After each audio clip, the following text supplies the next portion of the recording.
네, 반갑습니다. 오늘부터 복음 전도 집회를 5일 동안 맡게 된 정성민이라고 합니다.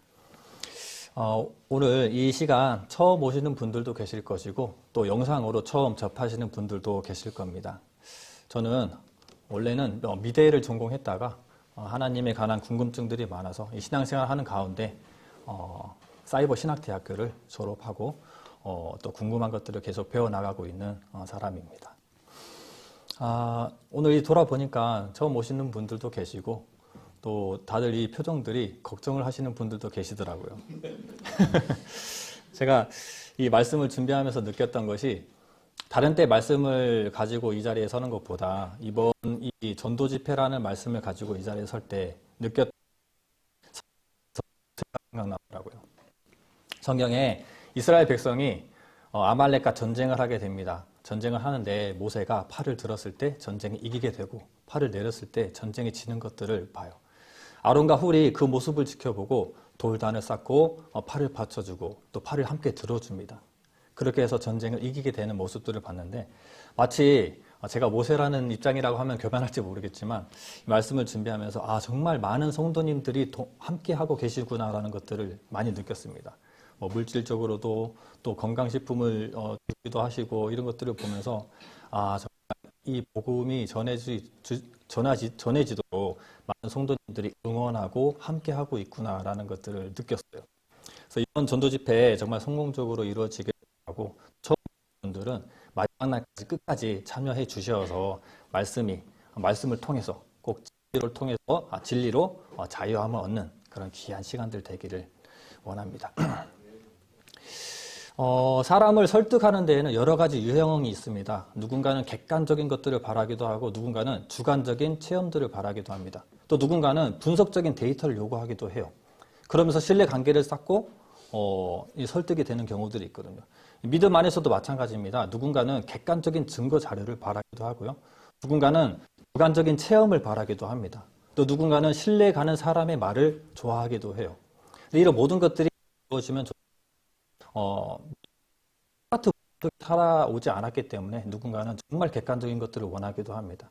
우리 교회의 공동체는 이 모든 것들을 다 이루지만 먼저는 이 객관적인 증거를 통해서 하나님을 좀 밝히 보여주고 확실히 보여주는 그런 과정이에요.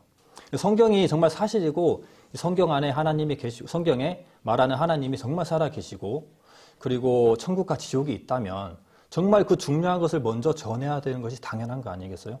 그런데 일반 교회들을 보면 이런 복음 세미나가 없다면 오래도록 5년이고 10년이고 교회를 다니면서 그 진리를 밝혀내야 돼요. 굉장히 어렵습니다. 하지만 우리 복음 전도 집회를 통해서 엑기스를 먼저 전달해 드리는 거예요. 그렇게 하시면 좋을 것 같아요.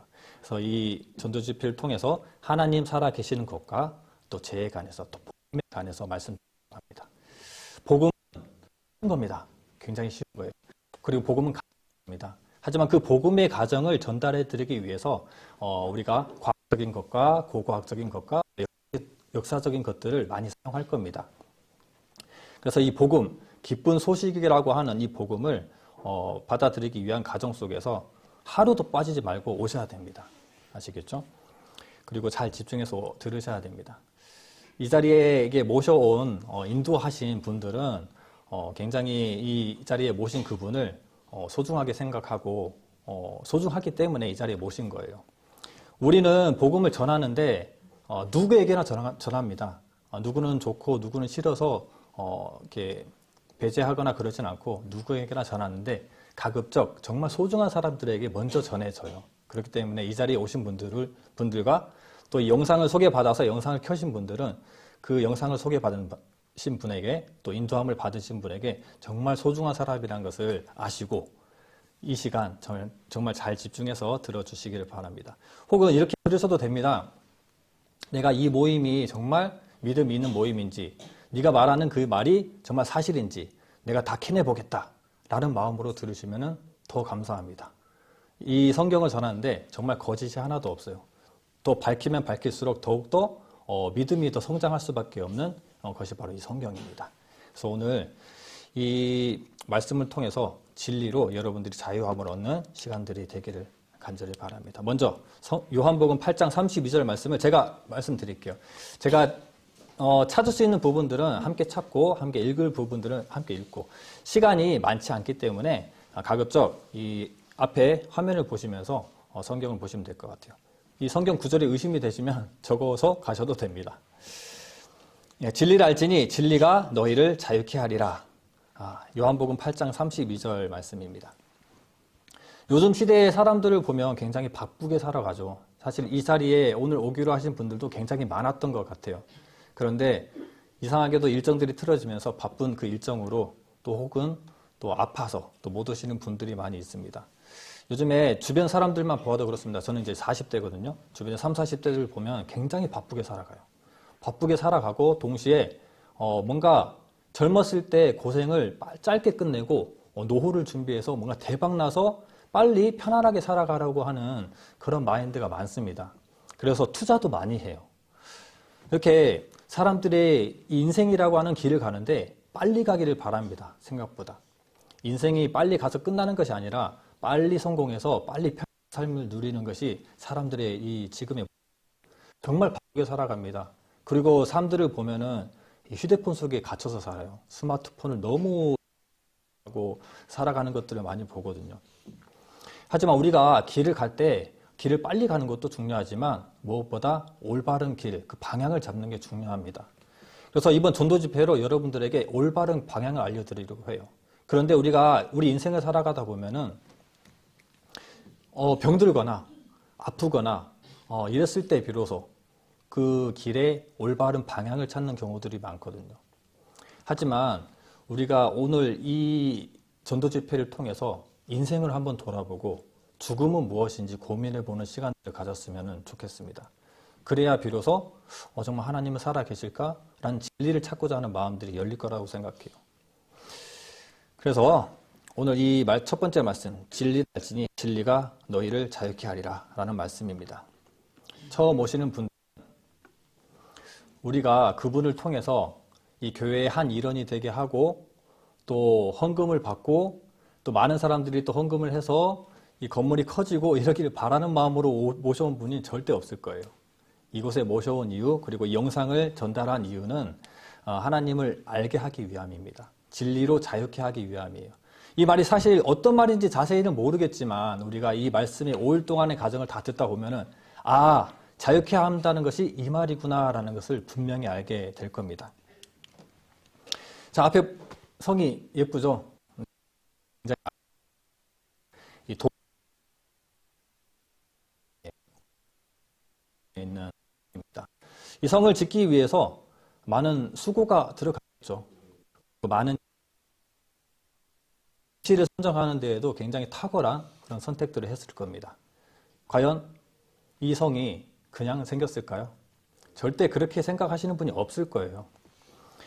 그런데 우리는 이 지구와 이 모든 우주와 또 이 우리 인체 이런 모든 조건들이 그냥 거저 생겼다 혹은 진화되었다 이 학교에서 배운 그대로 생각한다면은 별 의미 없이 엄청난 확률을 뚫고 생긴 이 조건들인데 별 의미 없이 살아가게 됩니다. 하지만 이 집을 보면은 분명 지은 사람이 있어요. 그렇죠. 그래서 성경에도 이렇게 말하고 있습니다. 집마다 지은 이가 있으니 만물을 지으신 이는 하나님이시라. 많은 학자들은 이 지구에 사람이 살아가기 위해서는 수만 가지 조건을 갖춰야 한다고 합니다. 그래서 그 광활한 우주, 그리고 지구, 우리가 살고 있는 지구, 그리고 우리 사람, 이러한 모든 것들이 하나하나 조건들이 다 갖춰져야만 우리가 숨쉬고 살아갈 수 있고 모든 것들을 행하고 살아갈 수가 있는 거예요. 무엇 하나 그냥 생기거나 저절로 생기거나 진화되었거나 그런 것은 없습니다. 제가 사실 과학적인 부분과 고과학적인 부분들을 오늘과 내일에 대해서 다루는데 사실 학생들 위주로 전도 집회를 많이 했기 때문에 그들의 대상으로 많이 했던 부분이라 다소 이 어른들에게는 별로 관심이 없는 분야일 수도 있어요. 하지만 잘 들어보십시오. 우리가 살아가는 이 세상은 그냥 생기거나 진화되지 않았습니다. 그래서 이 신은 있는지 살펴보는 거예요. 과연 신은 있는지, 이 땅은 창조되었는지, 우리가 배운 대로 진화되어 왔는지를 구별해 보는 거예요. 재료만 갖춰진다고 해서 이 집이 생겨나지 않습니다. 분명 이 집을 짓기 위해서는 위치를 선정해야 되고 설계자가 설계를 해야 되고 재료를 준비해야 됩니다. 뭐 시멘트도 만들어야 되고요. 그리고 창문도 만들어야 되고요. 그리고 지금의 이 집 같은 경우로 말한다면 뭐 상수도 라인도 연결해야 되고 전기도 끌어와야 됩니다. 이 모든 것들이 갖춰져야 한 집이 돼요. 이 성 같은 경우는 이제 외부로부터 침략으로부터 보호하기 위해서 높은 곳에 그리고 성벽을 이런 것 그리고 망대를 지어야 되는 이런 여러 가지 요건들이 있습니다. 하지만 이런 것들이 지은 사람의 계획과 설계가 없다면 거저 생기지 않아요. 그냥 생기지 않습니다. 우리 지구가 그렇습니다. 우리 인체도 그렇습니다. 그냥 생긴 것이 아니고 하나하나 찾아보면 조건으로 형성되어 있다는 것을 알게 됩니다. 저는 도예과를 나왔습니다. 도자기만큼 그 재료가 간단한 게 없어요. 도자기를 만들기 위해서 뭐가 필요할까요? 네, 흙이 필요하고 물이 필요하고 불이 필요합니다. 세 가지만 있으면 도자기를 만들 수 있어요. 그런데 이 세 가지를 그냥 준비해서 놔두면은 스스로 밥그릇이나 국그릇이나 숟가락 젓가락이 생길까요? 절대 안 생깁니다. 뭐 이것에 대해서는 사람들이 뭐 당연한 소리를 하고 있네라고 하실 거예요. 사실 근데 간단한 재료라고 할지라도 이 흙을 위해서 이 점토를 준비하기 위해서 흙에 물을 흘려서 수리를 한다 그래요. 이 흙을 보내서 침을 만듭니다. 그 흙에는 점성이 있어야 돼요. 점성이 있는 이 고운 흙들을 모아서 그릇을 만들어요. 내게 필요한 밥그릇, 숟가락을 만듭니다. 그렇다면 이대로 쓰면 될까요? 이대로 쓰면 정말 그 사람이 바로 흙수저예요.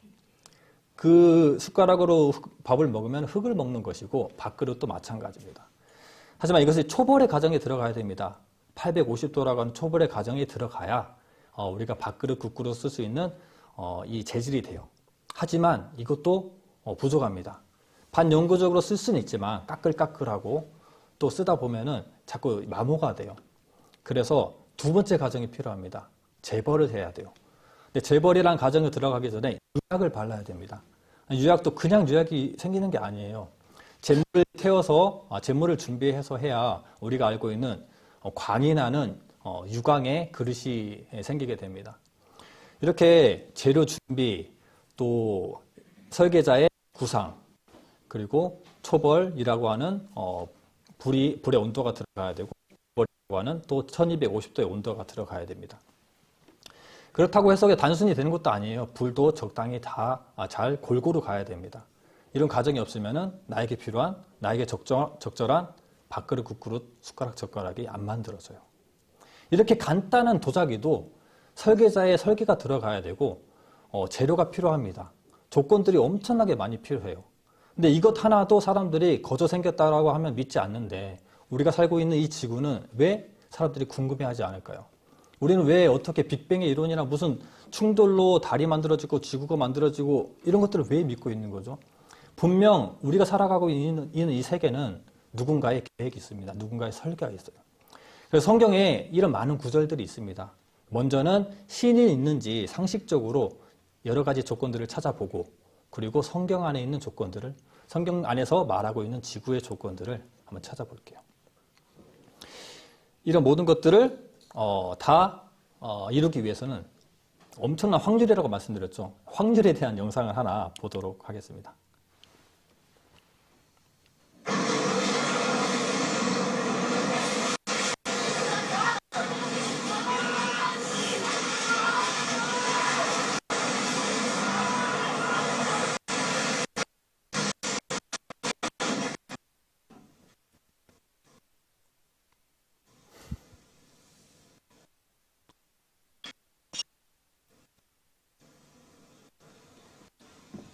네, 이것은 방콕의 보험 광고입니다. 확률을 얘기하고 있는 거예요. 이 집이 무너졌다가 다시 생기는 것이 오히려 집을 설계하고 짓는 것보다 더 나을 거예요. 그만큼 이 땅은 거저 생긴 게 아닙니다. 오늘 그것을 보여드릴게요.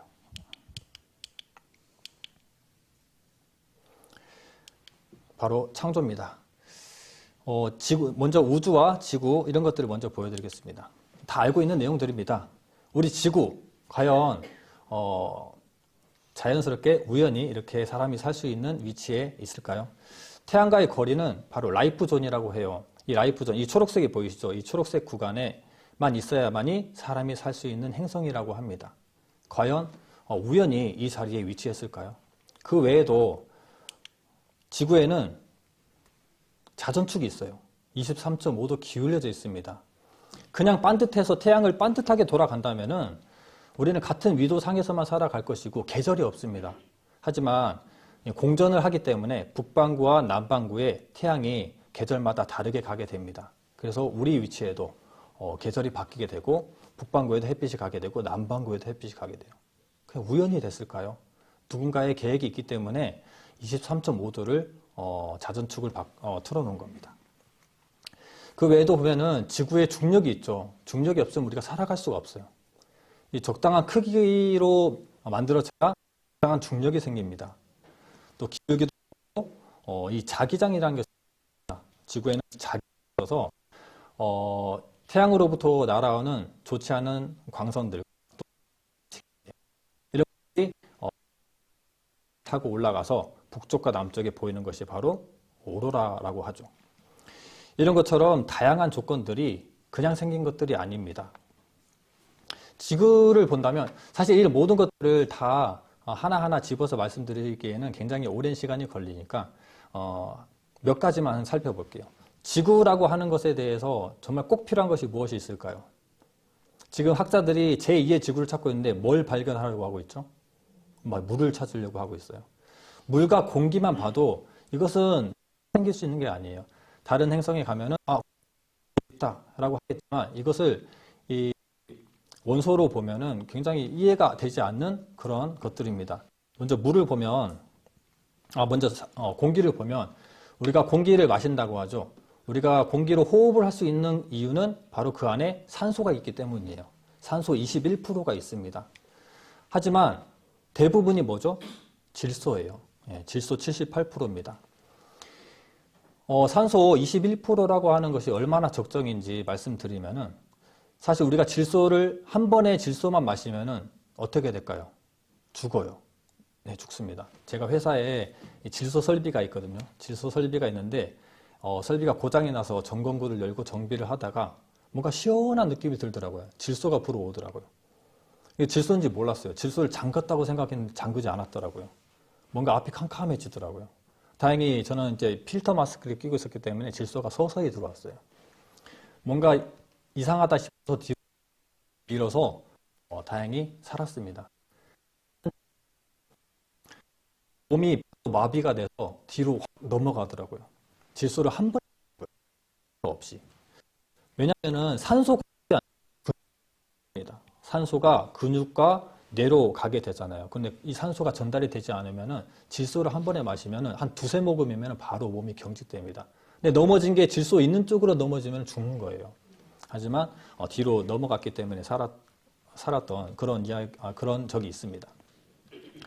그렇다면 산소가 많으면 되지 않나? 이 창조주는 산소를 많게 만들면 좋았을 텐데 라고 하지만 질소의 공급은 생물이 합니다.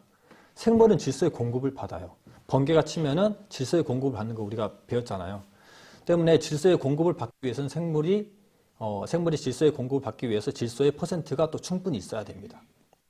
그렇다면 이 산소의 농도가 높으면은 또 문제가 쉽게 발화돼요. 불이 잘 납니다. 그리고 불이 잘 안 꺼져요. 그리고 또 산화된다고 하면은 무슨 문제가 있을까요? 음식이 잘 썩습니다. 어찌됐건 우리가 살기에 불편이 생겨요. 우리 살기에 적정한 21%라고 하는 산소만 필요하고 그 외에 환경을 위해서 우리가 살기에 편리하기 위해서 78%라고 하는 질소가 있는 겁니다. 괜히 이렇게 되어 있을까요? 우연일까요? 누군가의 계획이 없으면 이 비율로 만들지 못합니다. 물도 마찬가지입니다. 우리가 물이라고 하면은 그냥 순수한 깨끗한 그 액체가 물 아닌가? 라고 생각하지만 물에는 특별한 성질이 있습니다. 그래프를 보면 좀 이해가 안 가잖아요. 쉽게 말씀드리면 우리가 물을 이 공간에 있는 이 기체를 액체로 바꾸면 한 주먹 정도 돼요. 고체로 가면요. 더 작아져야 되는데 커져요. 오늘부터 이 그래프가 다릅니다. 대부분의 물질들은 액체에서 고체로 갈 때 부피가 줄어듭니다. 그런데 물만 이상하게 액체에서 고체로 갈 때 커져요. 이상하지 않나요? 이게 밀도가 역전이 되는 거거든요. 쉽게 설명드리면 1이라고 하는 물의 질량이 1이라고 하는 물이 있다면 이 물이 온도에 따라서 부피가 바뀌는 겁니다. 자, 수면으로 설명해 드리면 10도의 물이 이 수면에 있다면 9, 8, 7, 6, 5, 4도 쭉 내려가면은 이 질서대로 쭉 내려가면은 어떻게 될까요? 바닥이 얼어요. 먼저 바닥이 얼면은 물속의 생물이 다 죽습니다. 물속의 생태계가 파괴되면 우리 육지에 있는 동물들이나 우리에게도 영향이 있습니다. 하지만 8, 7, 6, 5, 4도에서 부피가 바뀝니다. 커져요. 부피가 커짐으로써 3, 2, 1, 0 해서 수면에서부터 오는 거예요. 이것은 신이 만들지 않으면 말이 안 되는 거죠. 누군가 계획했기 때문에 물에 특별한 성질이 있어요. 그래서 이것을 물의 특별한 4도씨의 역전 현상이라고 합니다. 하필 물만 이런 성질을 가지고 있어서 우리가 살아가는데 불편이 없어요. 그리고 물로 큰 바위도 쪼갭니다. 그래서 물의 이러한 신비로움 때문에 우리가 물속에 있는 물고기도 먹을 수 있는 겁니다. 물속 바닥이 얼어버리면 작은 물고기들은 바닥에 있는 해조류나 이 산호초 이런 것들을 먹고 보호받고 살아가거든요. 하지만 이런 것들이 보호받지 못하고 다 죽어버리고 조개도 죽어버리면 이 물속의 생태계상 다 죽게 되겠죠. 이렇게 공기랑 물만 봐도 조건이 그냥 생긴 게 아니에요. 누군가 계획했다는 것을 우리가 예측할 수 있습니다. 자, 욥기서 38장 5절에서 11절까지의 말씀을 제가 읽어드릴게요. 이건 현대인의 성경입니다. 조금 쉽게 설명된 성경이에요. 누가 그 크기를 정하였으며 누가 그 위에 측량줄을 대어 보았는지 너는 알고 있느냐? 땅의 기초를 받치고 있는 것이 무엇이냐? 새벽 별들이 함께 노래하며 하늘의 천사들이 기뻐 외치는 가운데 땅의 모퉁이 돌을 바닷물이 깊은 곳에서 쏟아져 나올 때 누가 그 물을 막아 바다의 한계를 정하였느냐? 그때 구름으로 바다를 덮고 흑암으로 그것을 감싸며 해안으로 그 한계를 정하여 내가 여기까지만 오고 그 이상은 넘어가지 못한다. 너 교만한 물결은 여기서 멈춰라 하고 말한 자는 바로 나였다. 성경에서는 이 모든 것들을 창조하신 분이 바로 하나님이라고 얘기합니다. 성경 한 구절 찾아볼까요? 창세기 1장 1절입니다.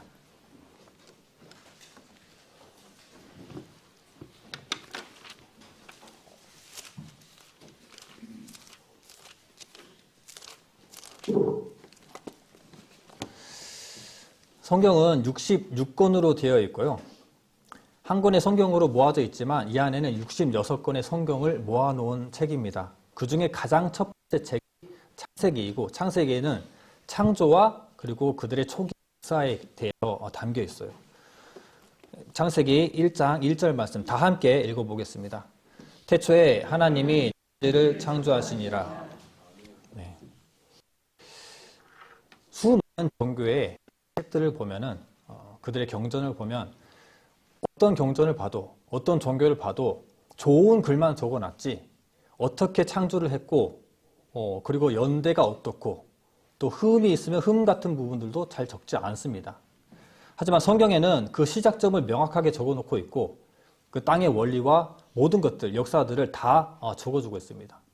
사실 역사를 다룬다는 것 자체가 이 종교의 책으로서 정말 차별된다고 볼 수 있거든요. 많은 좋은 종교들은 좋은 말만 담아놨어요. 어떻게 하면 안 좋다, 어떻게 것들이 다 있는데 보다 그런 것들도 잠언, 시편 보면 좋은 글을 모아놓은 인생에 필요한 글들을 적어놓은 책들이 있습니다. 하지만 역사를 굉장히 많이 담고 있어요. 그런데 말도 안 되는 이야기를 많이 담아놓았고 또 날짜와 다 적었습니다.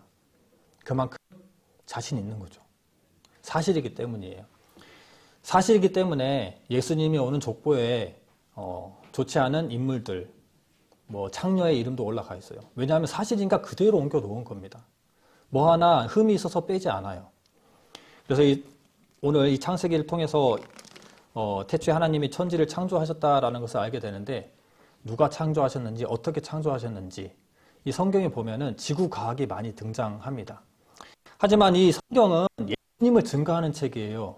그렇기 때문에 예수님을 증거하는 것이라 많은 부분 지구라는 한 분야를 두고 적어놓지는 않습니다. 하지만 하나님께서 논쟁을 하고 있는 사람들에게 너 지구에 이런 것들 알아? 별은 이렇게 돼 있어 알아? 땅속에 뭐가 있어 알아? 이렇게 하나님께서 한마디씩 말씀하시는 한마디들이 얼마나 정교하고 짜임새 있게 한마디로 그것을 설명해 버리는 글들이 많은지 모릅니다. 그래서 이 성경을 통해서 땅속에 무엇이 있는지, 지구는 어떻게 만들어졌는지 언급이 되어 있거든요. 과연 그 언급들이 사실인지, 그리고 과학보다 빨랐는지를 한번 보도록 하겠습니다. 한 가지 중요한 걸 빼먹었네요. 창조입니다. 창조. 태초에 하나님께서 천지를 창조하셨습니다. 6일 동안 만물을 지으십니다. 마지막에 사람을 만드세요. 그리고 7일 때 쉬십니다. 사람을 마지막에 만들었다는 만물의 존재의 목적이 무엇이 있기 때문이에요? 살기 위하기 때문입니다. 이사야 8절 말씀 화면을 보고 다 함께 읽어보겠습니다. 여호와는 하늘을 창조하신 하나님이시며 땅도 조성케 하시고 경고케 하시되 헛되이 창조치 아니하시고 사람으로 거하게 지으신 자신, 그 말씀에 나는 여호와라, 나 외에 다른 이가 없느니라. 이 많은 이 만물들을, 우주와 지구의 많은 조건들과 이런 것들을 갖춰 놓으신 이유가 뭐냐면은 사람이 살게 하기 위해서, 사람이 그곳에 거하게 하기 위해서 만드신 겁니다. 그래서 사람이라고 하는 것과 이 자연 모든 진화된 것이 아니라 창조자의 계획이 된 겁니다. 창조자를 살게 하기 위해서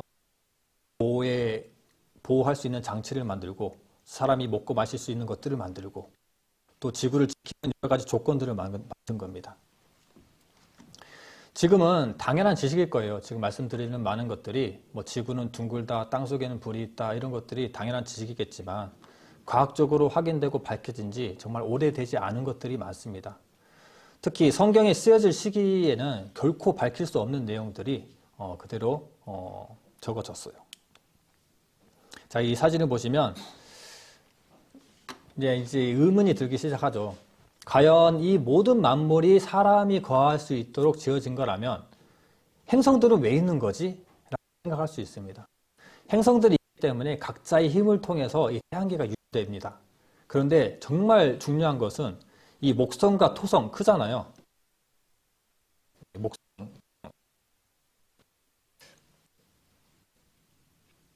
자, 이게 목성이고 이게 토성입니다. 네. 목성과 토성은 굉장히 큽니다. 목성 같은 경우는 지구의 4배예요. 질량도 4배고 중력도 4배입니다.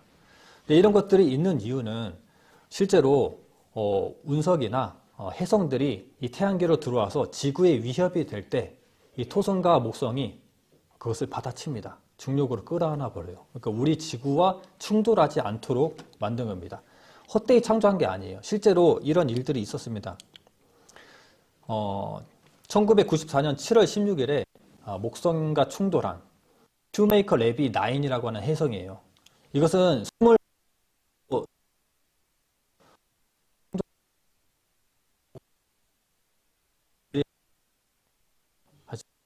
옆으로 스쳐 지나가면서 지구의 궤도로 들어오는데 그것을 목성의 중력으로 받아쳐버린 거예요. 헛되이 창조치 아니한 거예요. 목성, 토성이 이런 역할도 하지만 이 목성과 토성이 이 역할을 못했다면 이제 달이 있죠. 달도 그 역할을 합니다. 그리고 지구에 대기권이 있습니다. 이 대기권도 그런 보호의 역할을 합니다. 자기장도 마찬가지고요. 헛되이 창조된 게 아닙니다. 달도 마찬가지입니다. 성경에 보면 이런 구절이 있어요. 그가 해를 명하여 뜨지 못하게 하시며 별들을 봉하시며. 해를 명하여 뜨지 못하게 하셨다는 것은 해는 항상 있습니다. 하지만 뜨지 못하게 할 수 있는 시기예요. 달로 가리는 겁니다.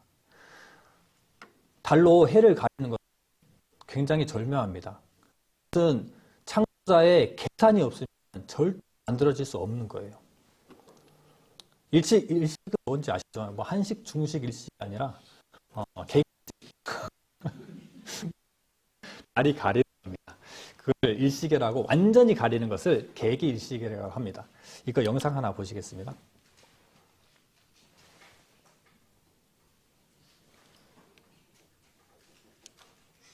Exact size is such that it gives us total eclipses.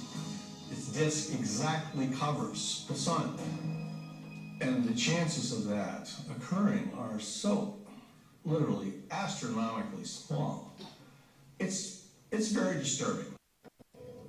The sun's diameter is 400 times greater than the moon.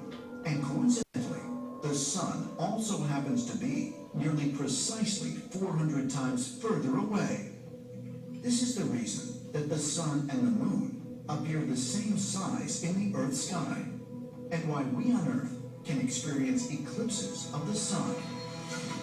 It's just perfectly in that orbit to eclipse our sun. The odds of the moon being in that orbit accidentally are 1,000,000,000 to 1. So that right there is evidence that our moon is in a perfect orbit around our planet that's not accidental. In order to have a solar eclipse, the moon has to be exactly the size that it is, which is 2,160 miles. Not 2,161, not 2,159, but 2,160 miles at its equator. And there are who think that's a coincidence. The fact is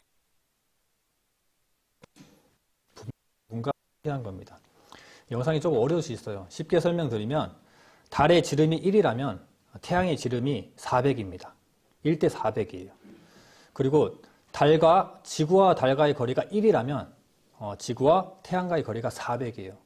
이 거리와 크기가 1대 400이 정확하게 일치해야 개기일식이 일어납니다. 이것은 창조자가 하신 일이에요. 아까 했던 말씀처럼 해를 가리었다. 이것은 창조자가 충분히 할 수 있는 얘기입니다. 창조자가 설계하고 만들어놨기 때문입니다.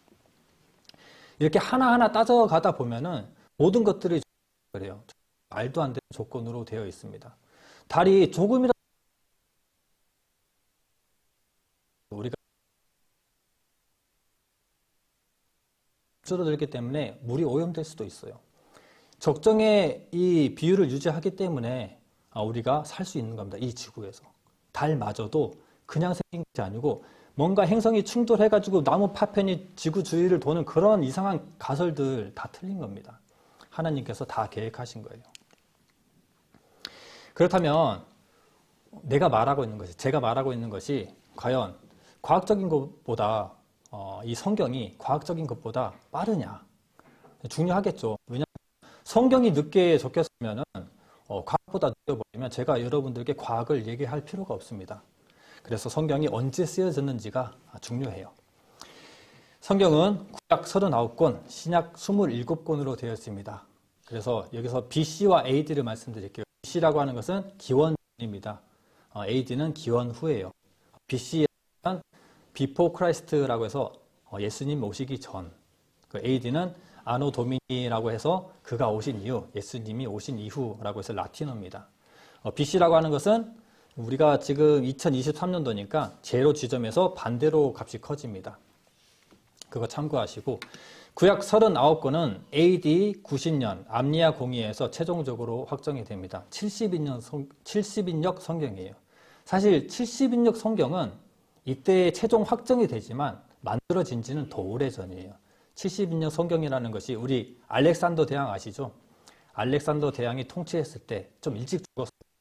그리고 네 명의 왕들이 분할되게 됩니다. 그 중에 프톨레미 2세가 이 성경을 번역합니다. 그래서 이때 70인역의 성경이 생기게 되는데 그리스어로 쓰여진 헬라어 때문에 히브리어로 인정을 하지 않기 때문에 이때 히브리어를 하고 암리아 공의에서 최종적으로 확정이 됩니다. AD 90년입니다.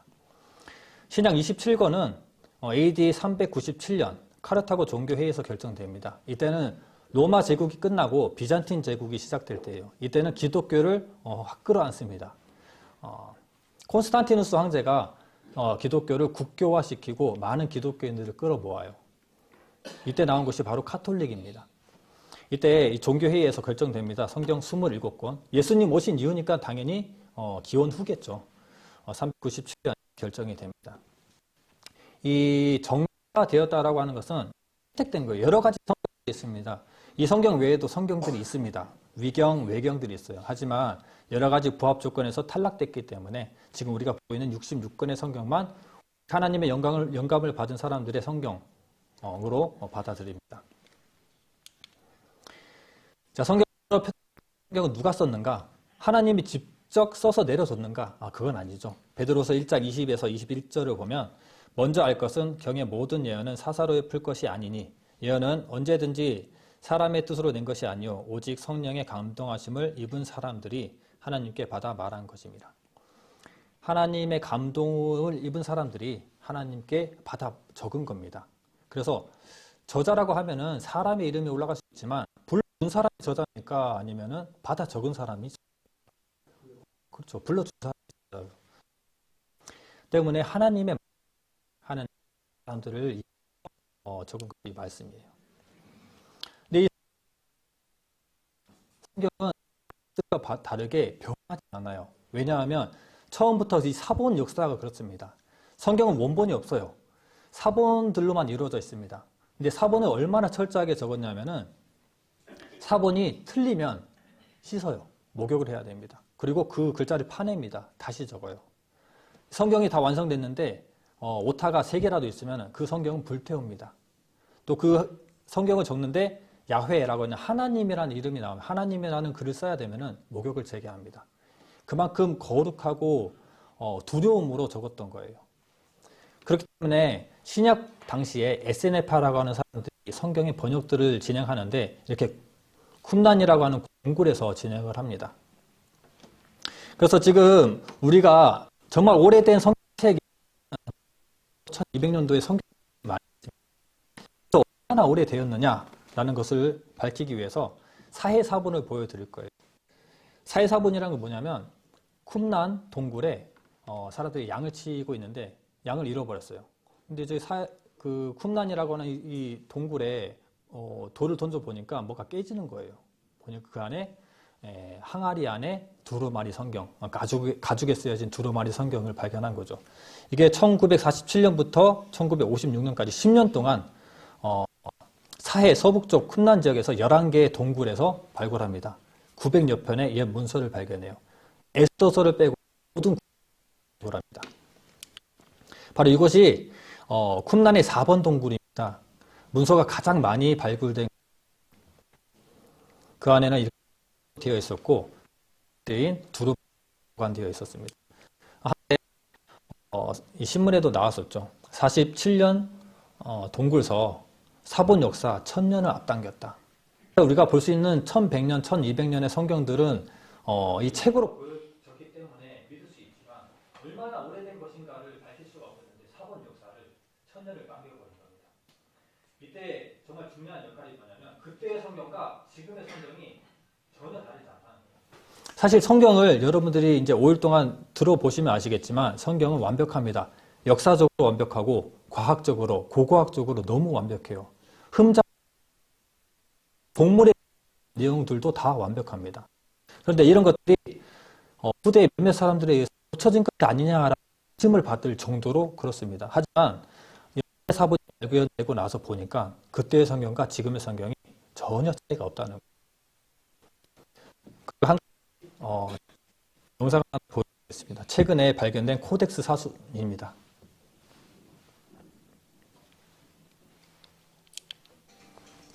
세계 2대 경매 중 하나로 명품 경매 메카로 불리는 소더비 경매는 온라인과 오프라인을 통틀어 매년 400회 이상의 경매가 진행되고 5만 개 이상의 물건이 판매되고 있는데요.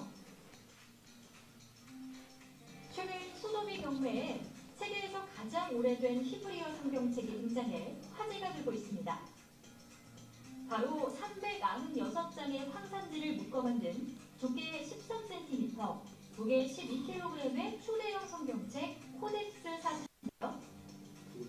What you see behind you is a Bible written over a millennia ago, around the year 900 in the land of AD 900년대 성경입니다. 성경책입니다. Portions of the Bible had only appeared in Dead Sea Scrolls.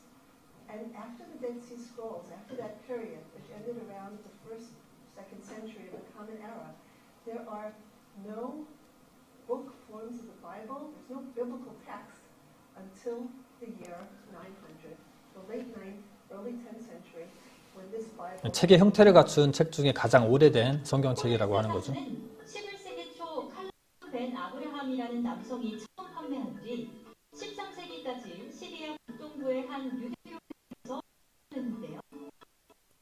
400년으로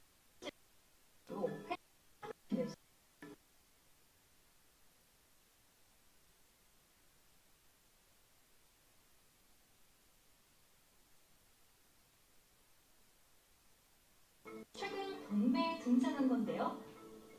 The Bible is written on parchment. It's handwritten by one scribe on 792 pages. Parchment was a really expensive strata on which to write things. It was what books were written on in the medieval period until the advent of paper and things sort of moved to being written and printed on paper. 이 성경책은 11페이지를 제외하고는 온전한 상태로 보관돼 있어 그 가치를 더욱 인하는데요. 소더비 측은 코덱스 사순의 가치를 1,000만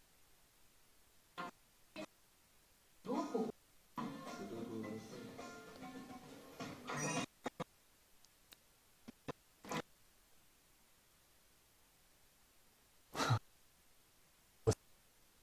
엄청난 가치입니다. 아무튼 성경은 굉장히 오래됐습니다. 더 설명을 드릴 필요도 없어요. 코덱스 사준이라고 하는 것은 AD 900년이라고 하죠. 모든 과학들은 AD 1600부터 1800, 1900에 발달된 내용들이 많습니다. 무엇 하나 성경보다 빠를 수가 없어요. 차원이 다릅니다. 자, 그렇다면 성경에서 말하고 있는 지구는 무슨 모습일까요? 성경에서 말하고 있는 지구 과학에 관해서 말씀드리면 우리가 다 알고 있는 내용이지만 과학보다 빠른 것을 얘기하는 거예요. 자, 욥기 2장 26절 말씀입니다. 그는 북편 하늘을 허공에 펼치며 땅을 공간에 다시며. 성경에는 지구가 이렇게 생겼다고 얘기합니다. 땅에 어떤 공간에도 있지 않고 지구는 공간에 떠 있는데 북쪽 하늘에 뭐 어디에도 매달려 있지는 않다라고 적혀 있는 거예요. 38장 9절 아까 읽었던 말씀인데요. 그때 내가 불을 들고 흑암으로 그 강보를 만들고 흑암으로 그 강보 이 말씀을 보면은 하나님께서 이 지구를 만들었기 때문에 창조주의 입장에서 뭔가 우주 밖에서 보고 있는 모습이지 않습니까? 마치 우주에서 나가서 본 것처럼 설명을 하고 있어요. 왜냐하면 만드셨기 때문이죠.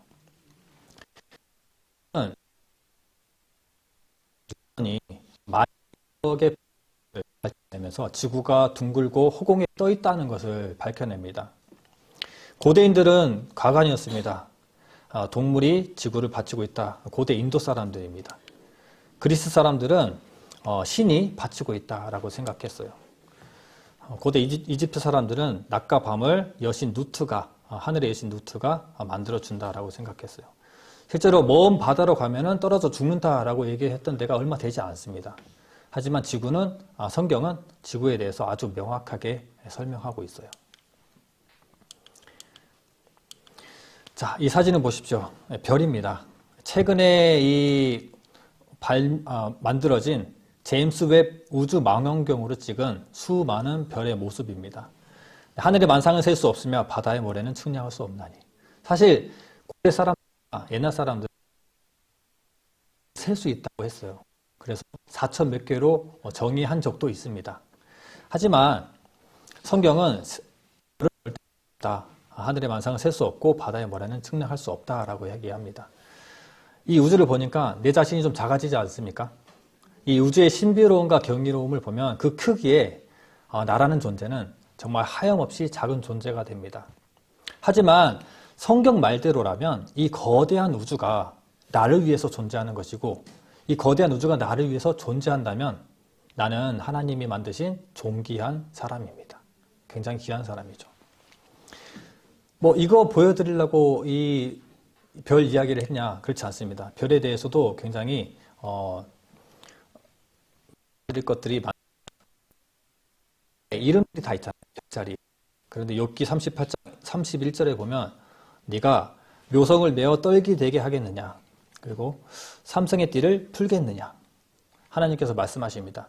논쟁하고 있는 이 욥에게 네가 묘성을 메어 떨기 되게 할 수 있어? 삼성의 띠를 풀 수 있어? 즉 묘성은 떨기 된 별이라고 하는 것이고 떨기는 집단입니다. 집단이라고 하는 떨기별은 바로 지금 성단을 얘기해요. 성단. 묘성은 성단인 거 알아?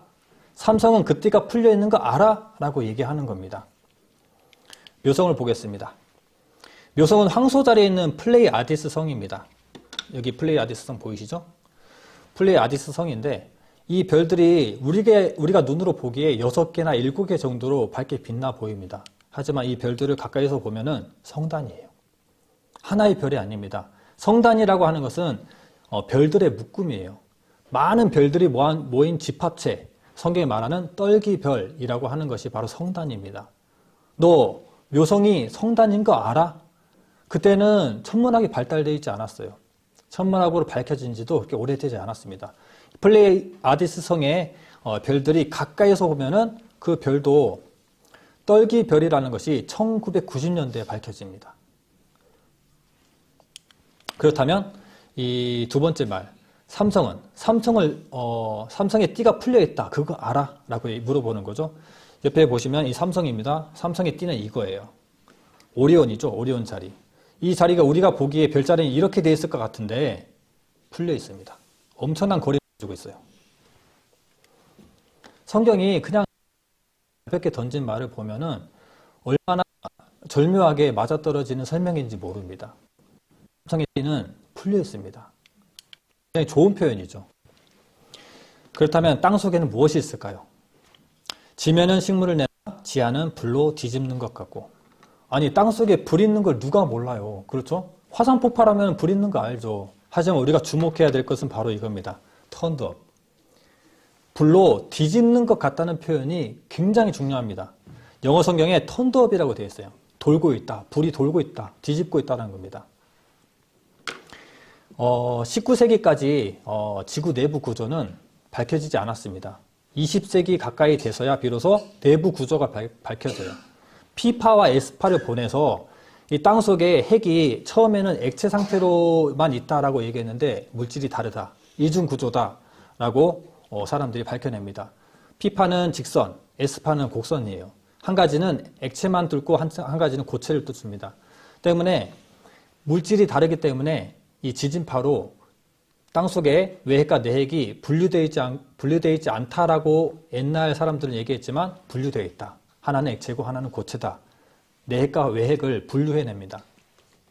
근데 이것이 중요한 것이 무엇이냐면 내핵은 훨씬 더 뜨거워요. 5,000에서 7,000도 가까이 됩니다. 외핵은 4,000에서 5,000도예요.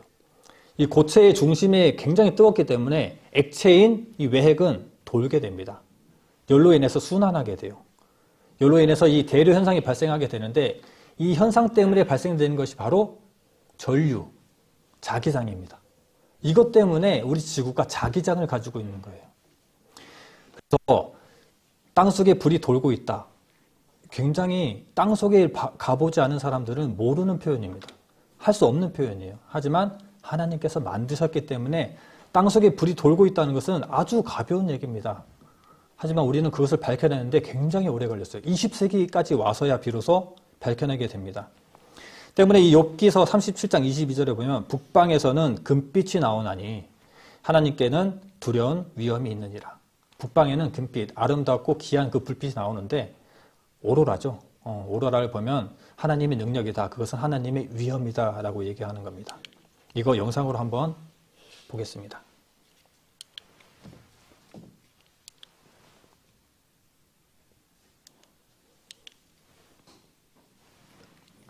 왜 안 나오는 걸까요?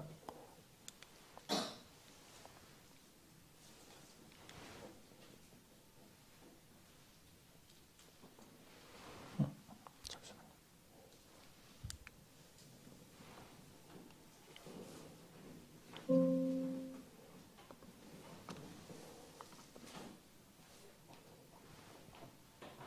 지구 내부의 자기력은 자석이 아니라 전류에서 발생하는 전작입니다. 죄송합니다. 지구 내부의 자기력은 자석이 아니라 전류에서 발생하는 전작입니다. 액체 상태인 지구의 외핵은 전기 저항이 적은 철과 니켈로 이루어져 있죠. 마땅한 두 가지 금속의 온도가 다르면 대류 현상과 함께 전기가 발생하게 됩니다. 안 떠요? 저만 보고 있었네요? 지구 내부의 자기력은 됐습니다. 자석이 아니라 전류에서 발생하는 전작입니다. 액체 상태인 지구의 외핵은 전기 저항이 적은 철과 니켈로 이루어져 있죠. 마땅한 두 가지 금속의 온도가 다르면 대류 현상과 함께 전기가 발생하게 됩니다. 이 전류가 외핵의 대류 운동을 자기장으로 변환시키는 것입니다. 그런데 가장 놀라운 건 지구의 가장 깊숙한 곳에서 만들어진 자기장이 보이지 않는 막을 형성하며 지구를 감싸고 보호하고 있다는 겁니다.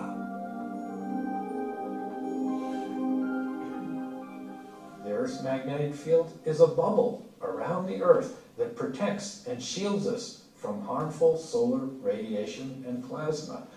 The outer boundary of the Earth's magnetic field is a current. The current flows on that boundary that shields us from the sun's magnetic field. 태양은 핵분열을 통해 원자 폭탄보다 1억 배나 강한 플라스마를 방출합니다. 태양의 플라스마가 지구에 도착하면 지구의 자기장이 태양의 반대 방향으로 늘어납니다. 플라스마도 자기장이 당기는 방향으로 흐르게 되죠. 그런데 고무줄처럼 당겨졌던 자기장이 제자리로 돌아가려는 성질에 의해 태양의 플라스마를 튕겨냅니다. 이것이 지구의 대기권까지 내려가고 자기장에 이끌려 북극과 남극으로 흩어집니다.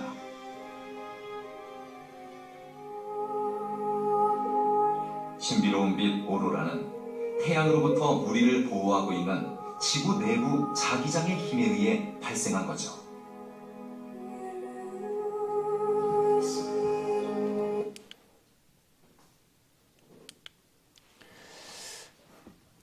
오로라 굉장히 아름답죠. 다들 살아서 한 번쯤은 보고 싶은 것이 바로 오로라 겁니다. 그 오로라를 진짜 보고 있으면 좀 하나님의 위엄이 느껴질 것 같아요. 알고 본다면. 모르고 본다면은 정말 아름답구나 라고 하고 말겠지만 창조주의 손길입니다. 창조주가 만든 아름다움이에요. 그것을 본다면 믿는 우리들은 더욱더 마음에 감동이 있을 것 같아요. 이런 증거들이 여러 가지가 많이 있습니다. 다 말씀드리기에는 시간이 부족해요. 이 시간도 적당히 나눠서 써야지 제가 말씀드리고자 하는 마지막에 예수 그리스도를 증거할 수 있기 때문에 오늘의 한 가지만 더 보고 다음 단계로 넘어가겠습니다. 바로 번개입니다. 번개. 욥기서 36장 31절로 32절 말씀. 제가 읽어드릴게요. 그가 번개빛으로 자기의 사면에 두르시며 바다 밑도 가리우시며 이런 것들로 만민을 징벌하시며 이런 것들로 식물을 풍비히 주시느니라. 번개는 왜 만들었을까요? 사실 이런 것들을 모르면 번개는 신이 만든 오류 아닐까? 시끄럽고 무섭고 두렵잖아요. 그런데 여기에 보면 만민을 징벌하는 목적으로도 씁니다. 그것을 두려워하는 것은 당연한 거예요. 하지만 식물에게 무언가 공급해주고 있는 문구를 씁니다. 스가랴서 10장 1절에도 보면 봄비 때에 여호와 곧 번개를 내는 여호와께 비를 구하라. 무리에게 소낙비를 내려서 밭의 채소를 각 사람에게 주리라. 물론 비가 내려서 채소들에게 영양이 공급하는 것도 얘기하겠지만 굳이 번개를 내는 여호와께 비를 내리라고 얘기합니다. 번개가 무슨 역할을 할까요? 아까 말씀드린 대로 공기 중에는 질소가 많다 그랬죠. 근데 그 질소를 식물들이 호흡으로 받아먹을 수가 없어요. 우리는 호흡으로 모든 이 산소를 마시지만 식물들은 그 질소의 공급을 호흡으로 받아먹지 못합니다. 때문에 비가 와야 되는데 비만 오면 안 되고 번개가 침으로써 공기 중에 있는 그 결합을, 질소의 결합을 깨고 녹여서 이 땅에 내려주는 겁니다. 때문에 이 번개가 하는 역할이 땅에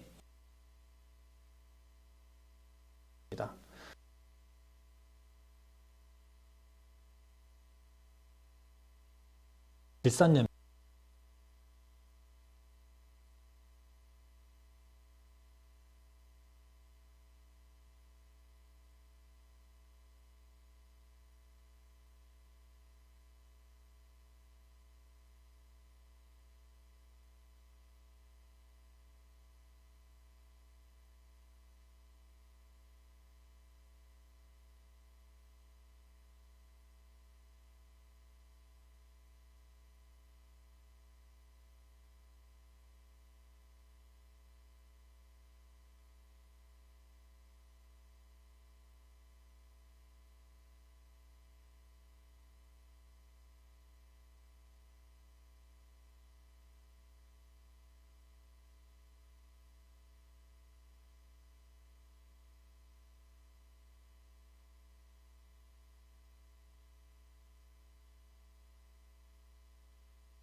사자는 첫 번째 사자는 이름이 사자였겠죠.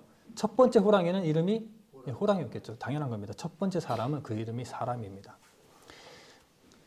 근데 첫 번째 등장하는 그 사람, 하나님께서 이 사람을 어떻게 만드셨고 또 이 사람은 어떤 존재이고 그리고 그 인생과 죽음에 관해서 한번 말씀해 드리겠습니다. 창세기 2장 7절입니다. 우리 창세기 1장 1절 펼쳐져 있으니까 2장 7절 한번 찾아볼까요?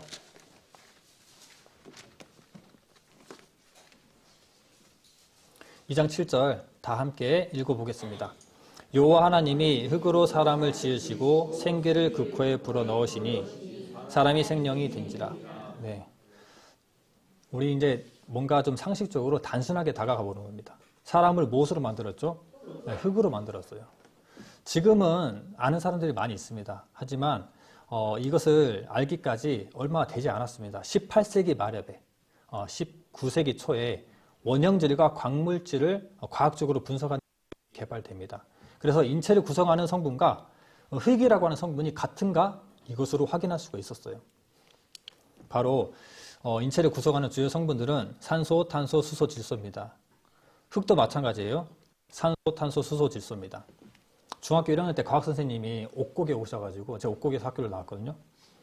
하는 얘기가 이거 정말 흙의 주요 4요소가 무엇이냐 했을 때 산소, 탄소, 수소, 질소예요. 근데 이것을 어떻게 했냐면 옥곡에는 촌이에요. 촌에는 흙이 많아요. 촌 스펠링이 어떻게 되죠? CHON 산소, 탄소, 수소, 질소 이렇게 외웠던 적이 기억납니다. 이것은 흙의 요소, 사람의 요소 똑같습니다. 자세히 보면은 더 똑같아요. 무엇 하나 다르지 않습니다. 사람은 흙으로 만들어졌다는 것이 이 성경을 아주 단순하게 접근했는데도 불구하고 틀린 것이 하나도 없어요. 그렇다면은 흙으로 만들어진 우리 육신의 생명은 어디에 있을까요? 레위기서 17장 11절에 말해주고 있습니다. 육체의 생명은 어디 있습니까? 피에 있습니다. 내가 이 피를 너희에게 주어 단에 뿌려 너희의 생명을 왜 속하게 하였나니 생명이 이 피에 있으므로 피가 죄를 속하느니라. 굉장히 중요한 말씀입니다. 이것은 마지막 날 어떠한 원리인지 자세히 설명드릴게요. 자, 성경에 보면은 뭔가 좀 의학적인 것으로 한번 이 하나님을 밝혀보려고 합니다. 피에 중요한 것이, 피가 중요합니다. 피가 바로 그 육신의 생명을 말합니다. 그래서 사람이 죽었다라고 하는 것은 피를 이렇게 흘린다는 것을 얘기해요. 그런데 이 피를 뭐가 만들어내죠? 골수가 만들어내잖아요. 그렇죠. 근데 이 골수의 혈구원이 콩팥이에요. 근데 우리가 성경을 쭉 봐보신 분들은 아시겠지만, 성경에 보면 하나님께서 백성을 선택하시고 이 백성들이 죄를 짓지 않기 위해서 대속법을 주십니다. 이 사람들이 죄를 지었을 때 대신해서 죄를 속할 수 있는 방법을 주세요. 왜냐하면 하나님께서는 죄를 싫어하시기 때문입니다. 그래서 대신 다른 것이 죽게, 다른 짐승을 죽게끔 합니다. 그래서 사람들이 그러한 손실로 인해서 또 그러한 잔인함으로 인해서 죄를 짓지 않게 하는 질서거든요. 이런 여러 가지 대속법이 있는데 대속법에서 5가지의 대속법이 있죠. 번제, 소제, 화목제, 속죄제, 속건제라고 하는 5가지의 대속법이 있는데 무조건 하나님께 드려야 되는 것이 있어요. 무엇이죠? 피는 다 드려야 돼요. 그렇죠? 기름도 다 드려야 돼요. 그리고 콩팥을 드려야 됩니다. 희한하죠. 사실 이 콩팥이 하는 기능을 보면은 여러 가지 기능을 합니다. 특히 창세기 1장 27절, 28절 말씀입니다. 다 함께 읽겠습니다. 하나님이 자기 형상 곧 하나님의 형상대로 사람을 창조하시되 남자와 여자를 창조하시고. 네.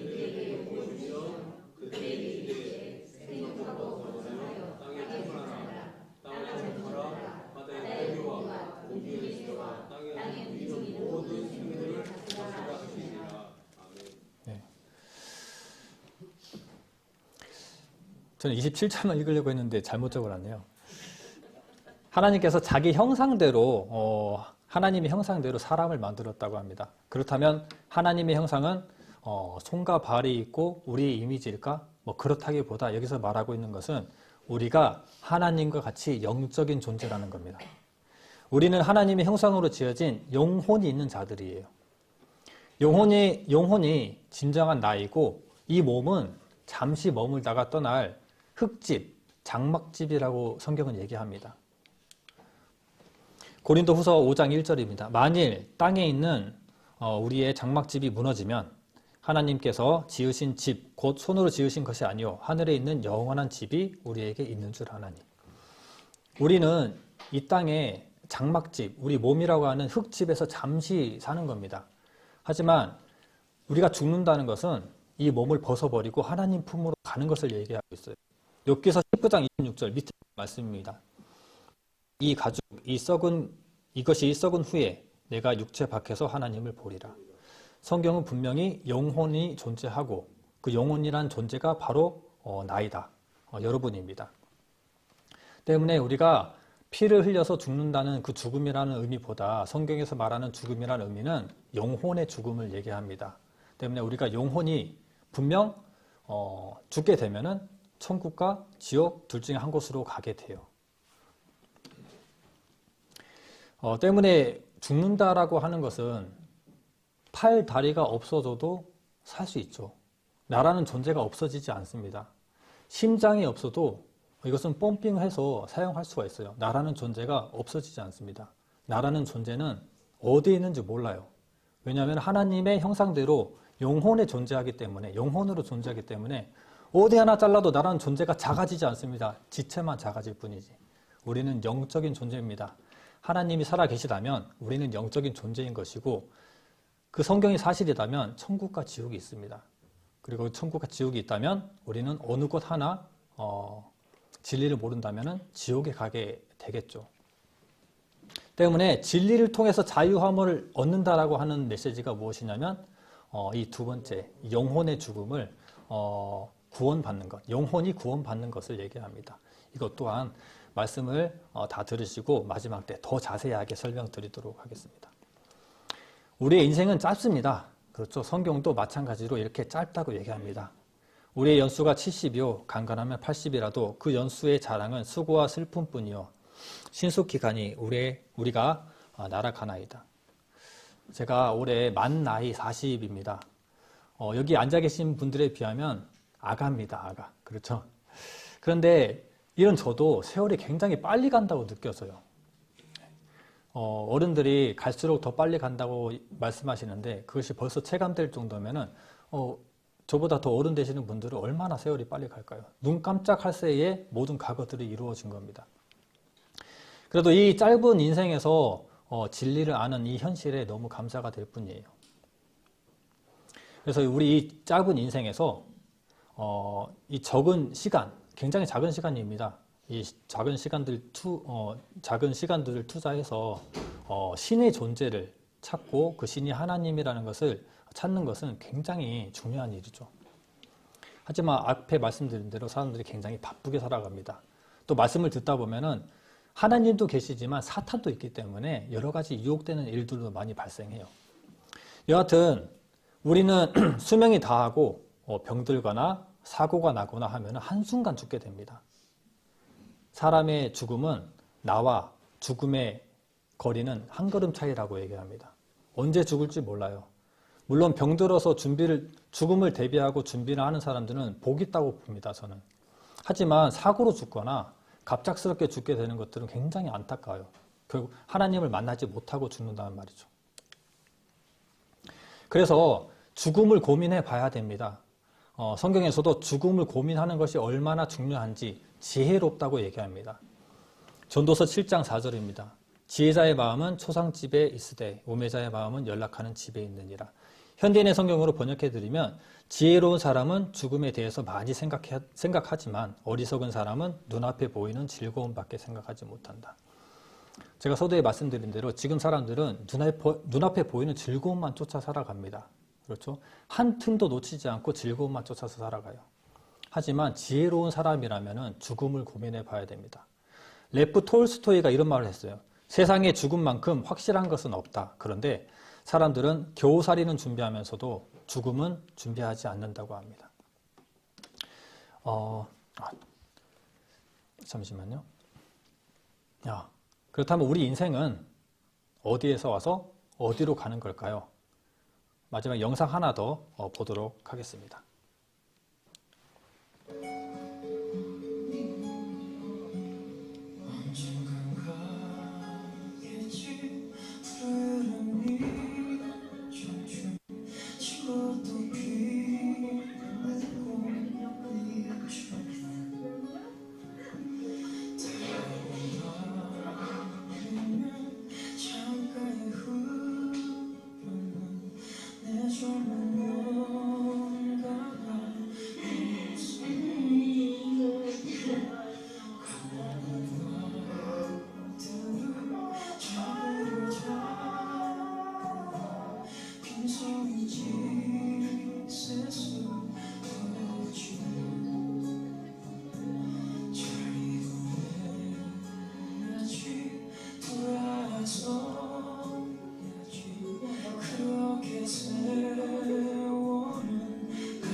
우리가 5일 동안 이 죽음에 대해서 고민을 하고 진리를 찾는 마음, 정말 신이 있는지 그 신이 정말 하나님인지를 이 말씀을 통해서 밝혀보기를 바랍니다.